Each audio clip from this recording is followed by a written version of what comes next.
What's up, everybody? Welcome into yet another edition of the Baseline Jumper podcast.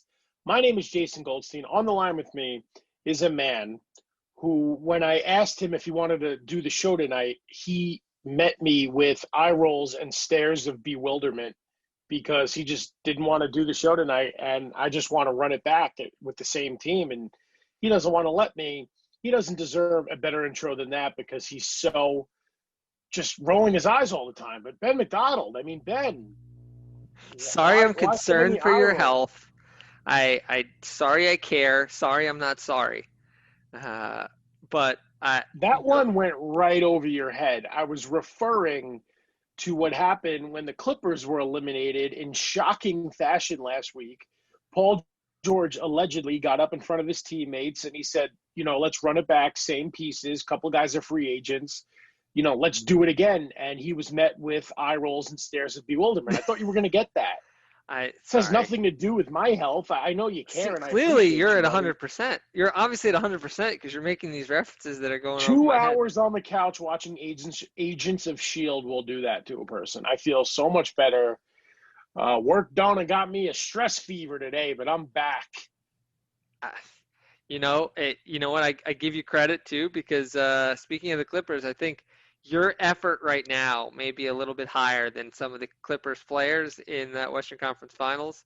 Or excuse me, my goodness. That's a slip of the tongue. The Western Conference semifinals, because they didn't make it to the Western Conference Finals, despite the fact that both of us picked them to make the NBA Finals. Many people did. I mean, Jason, there's not a better place to start. I mean, what do you make of that choke job? You mentioned Paul George, who is uninspiring at points during this postseason, to say the least. I mean, what do you make of the Clippers falling apart? Is that fair? Yeah, definitely fair. I'm torn between wanting to credit Denver on coming back from not 3-1 series deficit, but 2, because they came back to beat both the Jazz and the Clippers. But this has to fall on LA. What an utter disappointment. I mean, this team was stacked from top to bottom, depth at every position. You just have to wonder if Kawhi Leonard and Paul George are really the 1A, 1B that the Lakers have with LeBron and AD, or what Brooklyn may have next year with Kyrie Irving and Kevin Durant, or Russell Westbrook and James Harden. I mean, Kawhi's proven himself. Kawhi has nothing left to prove over his career.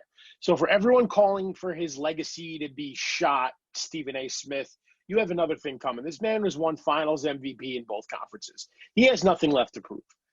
But it just shows that his Raptors team from last year was just better built for Kawhi's style of game. And maybe Paul George isn't the 1B that everyone thought he was. Can't blame his devastating injury from 2014. He came back from that. He was all NBA first team last year with the Thunder. But is it just he had a rough first season in LA playing near where he grew up, or are Paul George's best days behind him? I mean, is it fair to ask, is Paul George the NBA's new scapegoat? Whew, that's a toughie. I mean, he had moments, but yeah, I mean, there were definitely. So I guess the place to start here is when you look at those two guys. I think Kawhi Leonard was phenomenal, still one of the best players this postseason. However, one of the ways that those guys differ from a LeBron James, from a Luka Doncic, from a James Harden, and are maybe more in the Kevin Durant mold, is that they don't necessarily make other guys that much better. They're not passers. They're not guys who always break down the defense. And I think that that's one of the things you did notice a little in this series was that the other guys just weren't very good. And, Montrezl Harrell just, let's be honest, he wasn't in shape. I'm not blaming him. I mean, it happens. He wasn't able to get to the bubble for a long time, but he wasn't in great shape. Lou Williams didn't play like himself. When 2 of your top 5 players aren't playing like themselves, it's tough to win a championship. So, that's part of it. I think the other part, though, is those guys just aren't creators. You watch Kawhi Leonard, and his best moves are he gets into the mid-range, he gets a turnaround. That doesn't draw a help defender very often. And so as a result, the other team doesn't have to commit a second guy on the play. And I think we see it every postseason where, like, the number one way to get a good look, and you look at what happened with Toronto versus the Celtics, and one of the reasons why the Celtics ultimately won is that Toronto couldn't find actions to get 2 guys on the ball.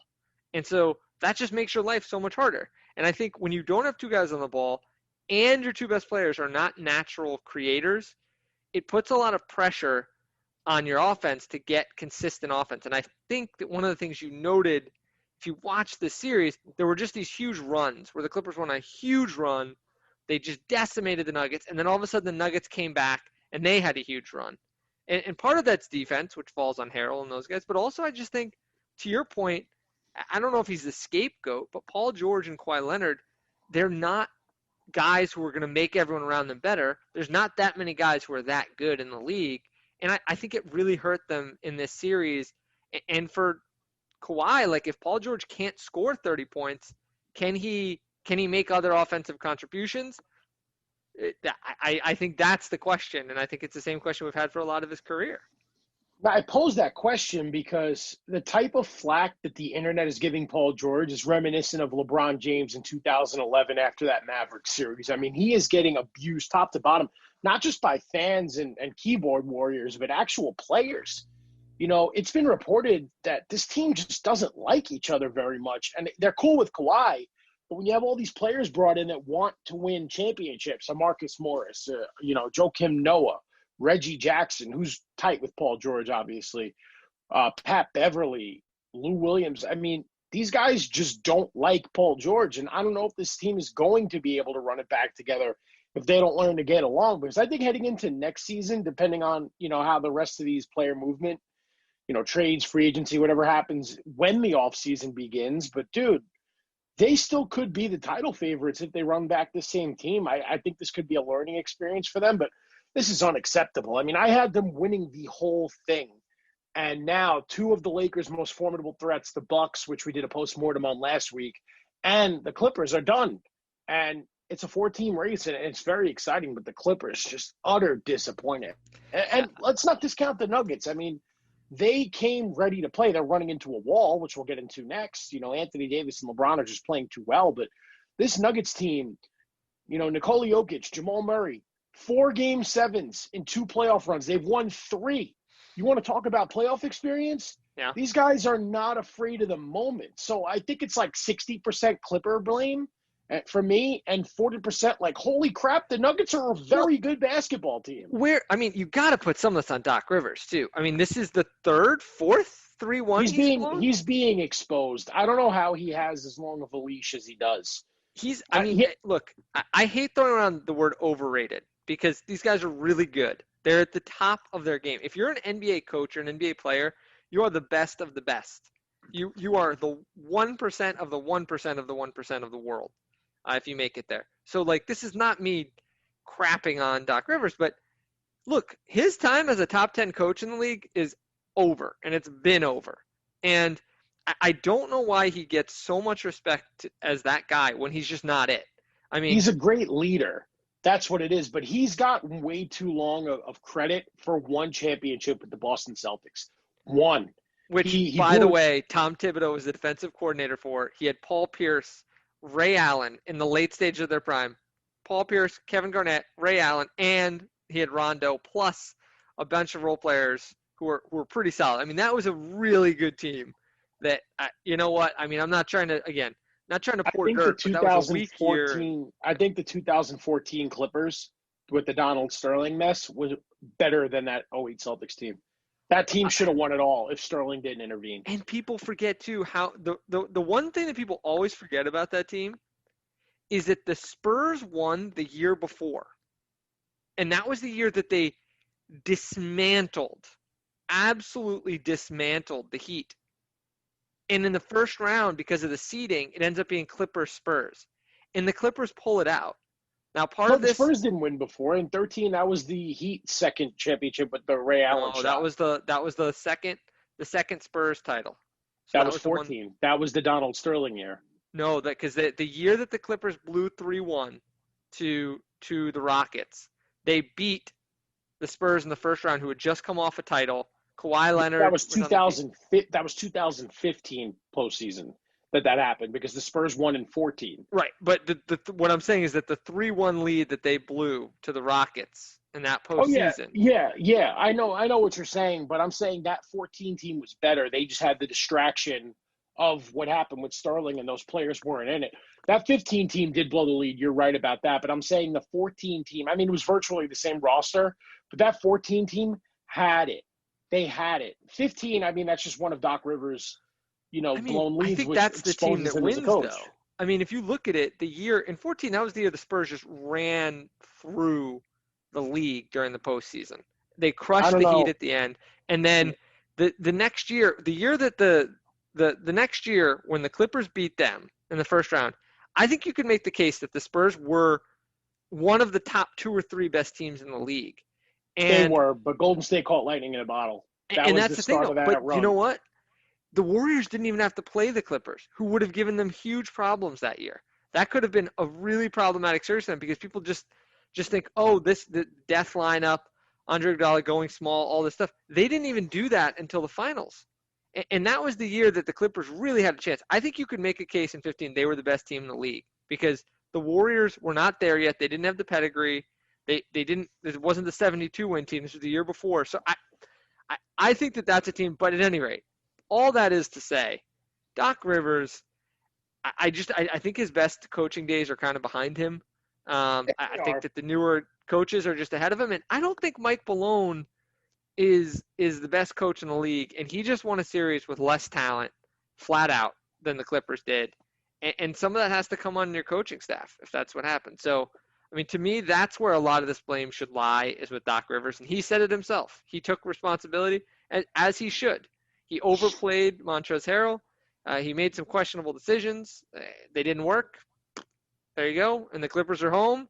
But the Nuggets roll on. I don't think he loses his job, though. I think if the Kawhi-Paul George duo does not produce a championship and they leave because both of them could be free agents in the summer of 2021, I don't know where they'd go, but I think then Doc would lose his job. But I understand. I mean, look, the Nuggets outplayed them significantly.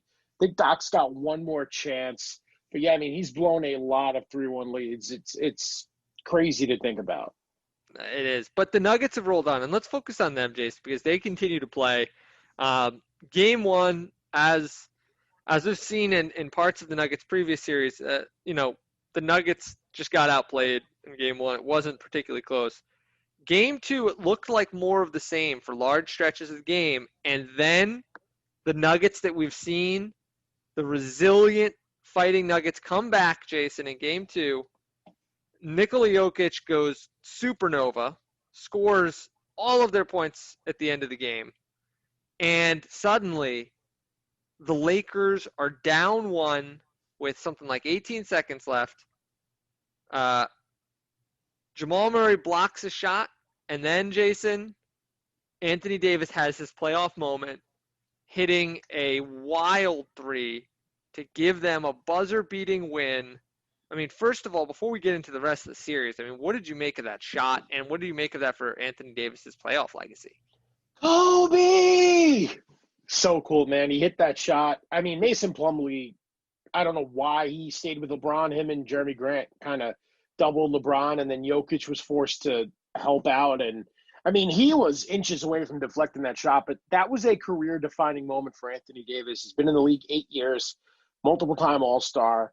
Never made it past the second round with the Pelicans. I mean, he was brought to the Lakers for this reason. And it's just proof that LeBron doesn't have to do it alone at age 35, almost 36 years old, because he's getting up there in age, and Anthony Davis has to be the guy. And he proved it with that shot. I read this interesting article on how he worked on his shooting mechanics when he got into the NBA, spent hours in the gym instead of shooting from his chest, raising it above his head, like a Dirk, like a Kevin Garnett. And that paid off with that game winner. I mean, they needed a 2. He took a 3, so confident, and then he just trucked, what's his name, Talen Horton Tucker. I don't know if you saw him running down the baseline and just trucked his own player, and he fell. You see that? But yeah, it was one hell of a shot. I mean, look, I know the running joke in the NBA right now is, well, if the Lakers go up 3-1, look out for Denver, but I think the Nuggets are out of juice. It's hard to discuss the rest of the series because Game 3 is tipping off in a few minutes here as we're recording. Right. But based on what we've seen from Games 1 and 2, I think that Anthony Davis shot probably sucked whatever